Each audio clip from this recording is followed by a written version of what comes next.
the spiral organ. Why? Because it's in the snail what? Spirals and that. I hate that. Here's what it looks like, right? It's made up of cells. Look. Let me just draw up to the side. This is what the cell looks like. It has a ear, it has a few ears. And then this is a nerve cell, and it has coming out, look at it. This is a long axon. You all cool with it? And I'm going to draw the cells. And draw. In the book, they will drive you crazy. You don't care. They talk about there's several layers of cells, deep in the gut, Follow what I'm saying? There's one here, one here, one here, one here. And then they're next to each other. So you have outer cells and, you don't care. Okay, fair enough? I'll just draw one back. I'm only going to have one more. Now, some of these cells are supportive.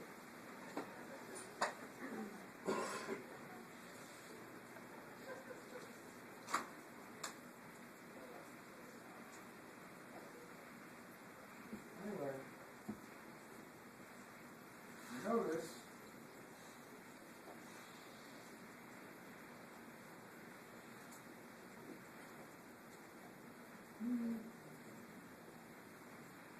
never do all of these. You notice you go from one end to the other, the cells get what? Taller like a heart. And they all have these little ears. Not all, some of them are supportive cells. They don't care. And coming out of each one is a what? There's an axon. Are you all with me? Folks? And you know what this is? These are the axons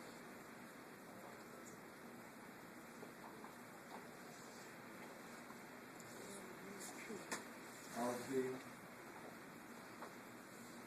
auditory portion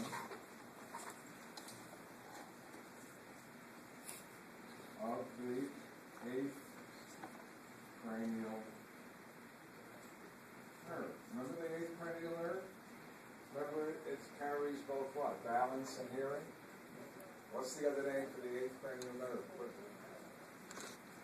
No one ever remembers. It's terrible.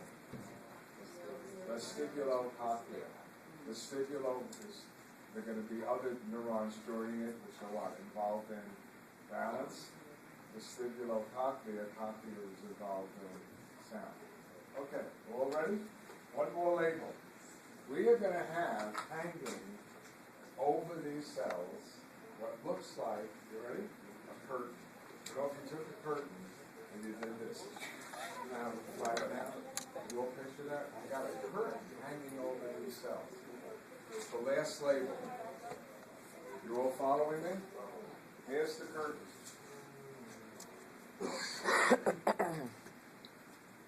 And the curtain is called, last label, tectorial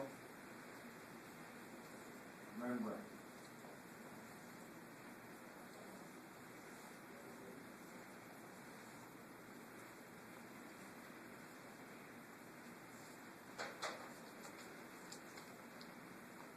Did I say these are axons? Sorry, these are dendrites of the auditory nerve. Oh, forgive me.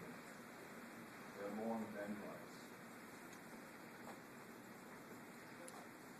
Okay. No, I'm getting confused. No, they're axons. I'm thinking of something. Here we go. Hearing. You ready? Okay.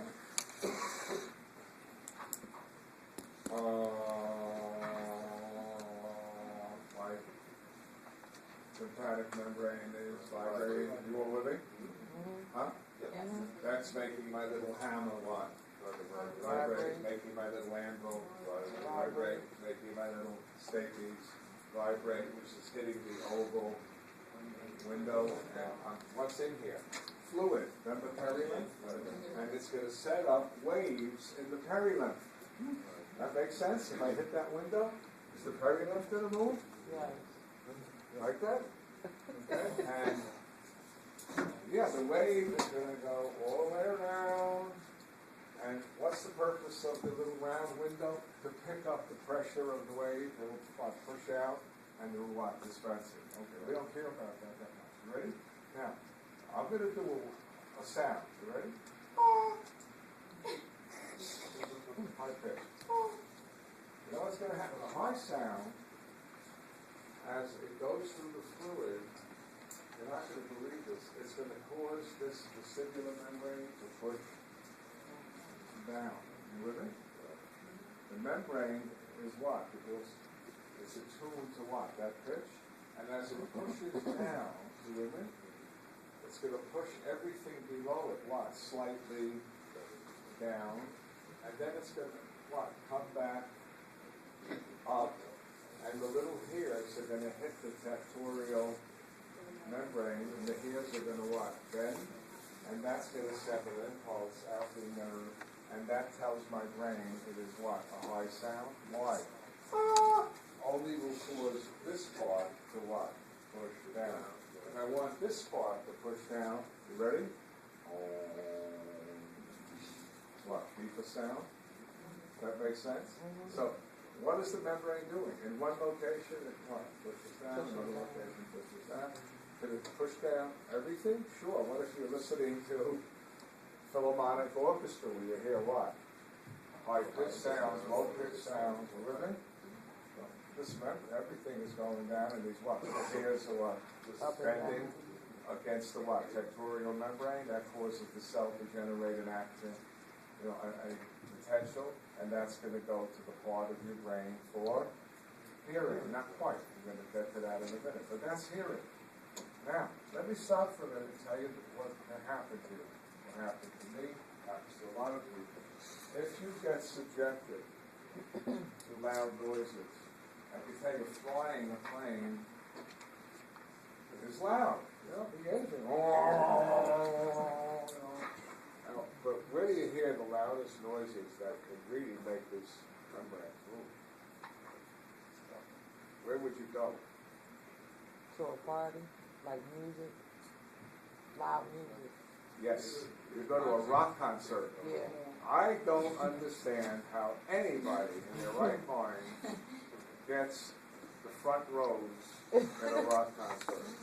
You ever been to one? No?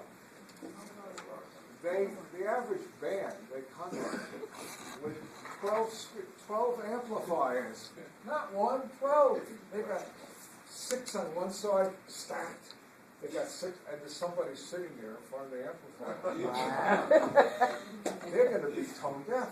Yeah. Because, have you ever been to a concert or something where the noise, I call it noise, the music was so loud that your ear hurt a little? Yeah. That happened to you?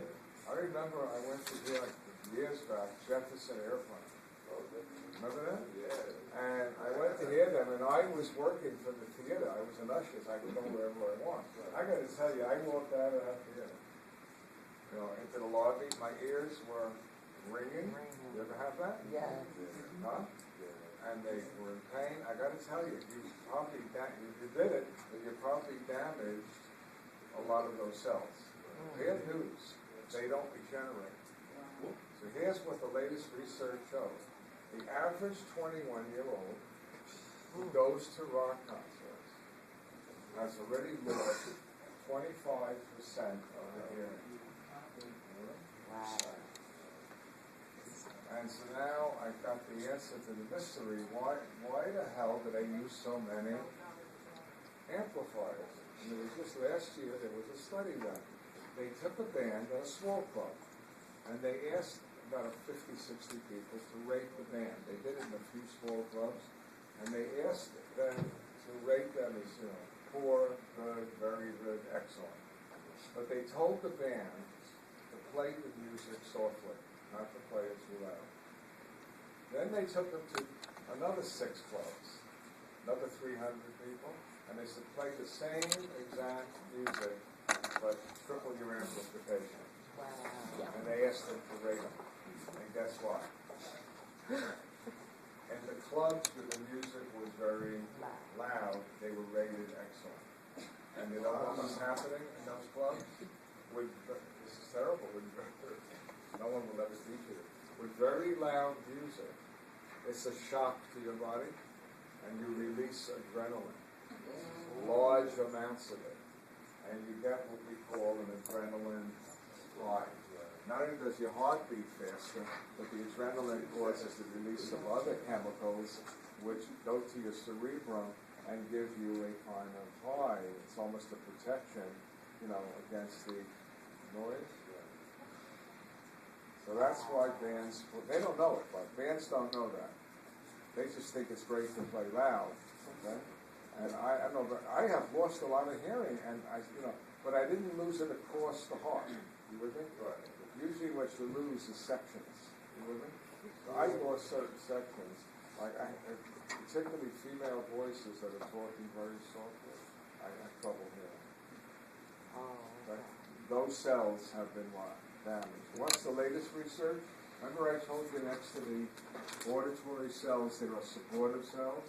There's research going on, boy, it would be great, I hope they can do it, where they're trying to coax the supportive cells to become what? Auditory cells that would pick up sound, And if they can do that, wouldn't that be great? Now you can go to a concert and hope we destroy your ears. Come out.